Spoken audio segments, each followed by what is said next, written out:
2025க்கான Raman Magsaysay விருது யாருக்கு கொடுத்துருக்காங்க அப்படிங்கிறது தான் பார்க்க போகிறோம். ஸோ இது வந்து 67வது ராமன் மகசேசே விருது. ஓகேவா?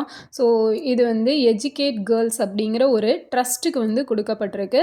அண்ட் இந்திய நிறுவனம் ஒன்று இந்த விருதை வாங்குறது இதுதான் ஃபஸ்ட்டு டைம். ஸோ இந்த ராமன் மகசேசே விருது அப்படிங்கிறது பார்த்தோம்னா இது நோபல் ப்ரைஸ் எப்படி வேர்ல்டு லெவலில் கொடுக்குறாங்களோ அந்த மாதிரி ஆசிய அளவில் கொடுக்கப்படுற ஒரு நோபல் பரிசு அப்படின்னு சொல்லி உயர்ந்த அளவில் போற்றப்படுறது தான் இந்த ராமன் மகசேசே அப்படிங்கிற விருது. ஸோ இது வந்து எஸ்டாப்ளிஷ் பண்ணது ஏப்ரல் 1957.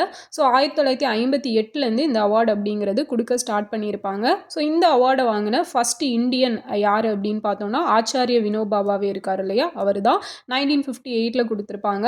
அதே மாதிரி வர்கீஸ் குரியன், ஸோ இவர் வந்து வெண்மை புரட்சி நமக்கு தெரியும் இல்லையா, ஸோ அவருக்கு வந்து 1964 கொடுத்துருப்பாங்க. ஸோ இவங்க இல்லாமல் அரவிந்த் கெஜ்ரிவால் இருக்கார் இல்லையா, ஸோ அவருக்கு 2006 வந்து கொடுத்துருப்பாங்க. ஸோ 2023க்கான ராமன் மகசேசே விருது யாருக்கு கொடுக்கப்பட்டுச்சு அப்படின்னு பார்த்தோம்னா ரவி கண்ணன் அப்படிங்கிறவருக்கு கொடுத்துருக்குறாங்க. ஓகேவா? ஸோ இதுதான் ராமன் மகசேசே விருது பற்றின இம்பார்ட்டண்ட்டான டீட்டெயில்ஸ். ஸோ நல்லா நோட் பண்ணிக்கோங்க, ரொம்ப இம்பார்ட்டண்ட்டான ஒரு அவார்டு. தேங்க்யூ.